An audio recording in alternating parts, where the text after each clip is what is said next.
نے کہا کہ آج وہی اذان تو سنا دو بلال جو آقا کریم علیہ السلام کے دور میں سنایا کرتے تھے۔ سیدنا بلال حبشی کہنے لگے کہ میں نے تو اسی دن سے یہ نیت کر لی تھی کہ اب میں اذان نہیں کہوں گا۔ پھر کسی نے کہا کہ کیوں نہ حسنین کریمین کو ڈھونڈ کے لاؤ، انہیں بلایا جائے، ان کی بات تو نہیں ٹالیں گے۔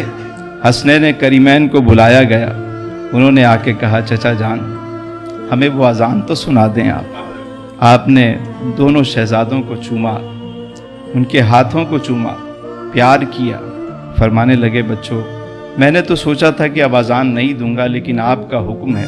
ایک انصاری کے گھر کے اوپر انہیں کھڑا کیا گیا چھت پہ۔ سیدنا بلال حبشی نے اذان کہنا شروع کی، اللہ اکبر اللہ اکبر۔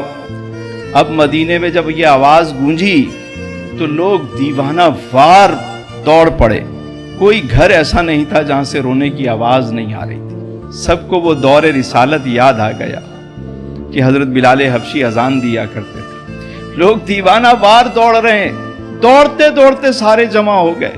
حضرت بلال حبشی اذان دے رہے ہیں، اللہ اکبر اللہ اکبر، اشہد ان لا الہ الا اللہ، اشہد ان لا الہ الا اللہ۔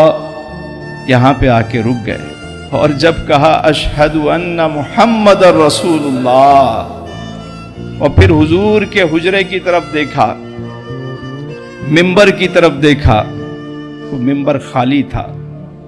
سیدنا بلال حبشی روتے روتے روتے وہیں بے ہوش ہو گئے۔ جب ہوش آیا تو پھر رخت سفر باندھا اور پھر چلے گئے۔ سیدنا بلال حبشی رضی اللہ تعالی، آپ کبھی مدینے آتے، زیارت کرتے، پھر چلے جاتے، پھر آتے، پھر آپ کا وصال شام میں ہوا، اور آپ کا جو مزار مبارک ہے وہ دمشق میں ہے۔